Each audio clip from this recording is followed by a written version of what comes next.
out, then I see you.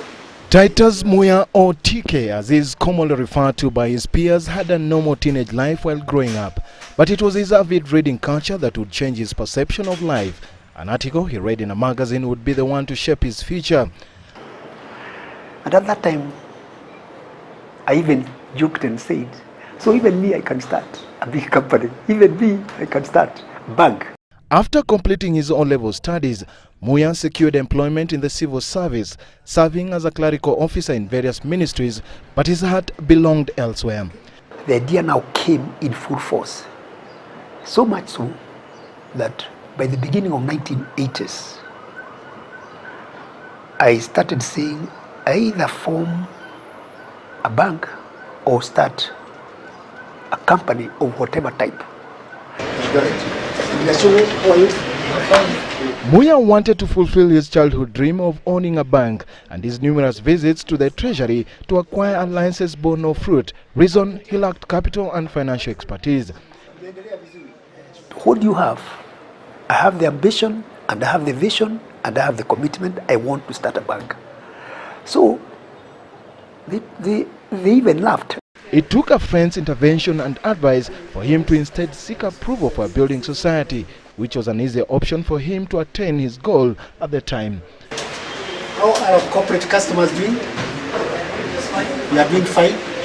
Very good. Do you have very many coming in the morning? With the license firmly in his grip, 1984 was time to roll out his plan. Having secured a loan of 500,000 shillings as his initial capital, a one-room office at Standard Building on Kenyatta Avenue would be his starting point. He recruited a manager who initially doubled up as a clerk with banking background, with him as the first account holder. In the evenings, I would pass through there. In the mornings, before I got to the office, I would pass through there. But be in the office by 8 o'clock. So we went on like that for about 2 months. Since he lacked banking or financial background, he took his time observing what was happening in other institutions in preparation for what lay ahead. Hardly 1 year in the business, the financial sector at the time was going through a rough patch. Some building societies were collapsing one after another, and this changed the market perception. He had to change his strategies from targeting corporate and institutional clients to the unbanked, prompting him to relocate to Kiambu. Taking financial services to the unbanked population would be his springboard. His clientele and revenue steadily began to grow, enabling him to expand with 2 more branches in Gatundu and Githunguri areas. When we gave these loans, 500, 2,000, no, not even 2,000, 500, 300, 600, to pay school fees for these people who had been stranded, they would sign closing their eyes that their coffee payments be paid through Family Finance Building Society Kiambu. Prudent and strict financial discipline is what he describes as one of the key pillars to his success.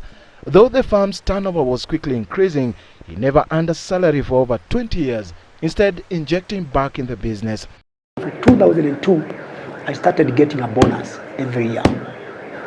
Every year I get some bonus and it adds to my income. So I'm able to survive that way. Family Finance Building Society was in operation for 23 years, with Muya as its chairman and chief executive. To transform into a fully fledged commercial bank, he sold his stake in 2006, paving way for the realization of his lifelong dream of owning a bank in 2007. Family Bank today has a core capital of over 4 billion shillings. The bank has a deposit base of over 15 billion shillings, a client base of over 800,000 customers, and operates 54 branches spread across the country. And for the young upcoming entrepreneurs, Muya has a word of advice. There is money in any business that you want to do, provided you stick there long enough and patiently enough to be able to get to where you want.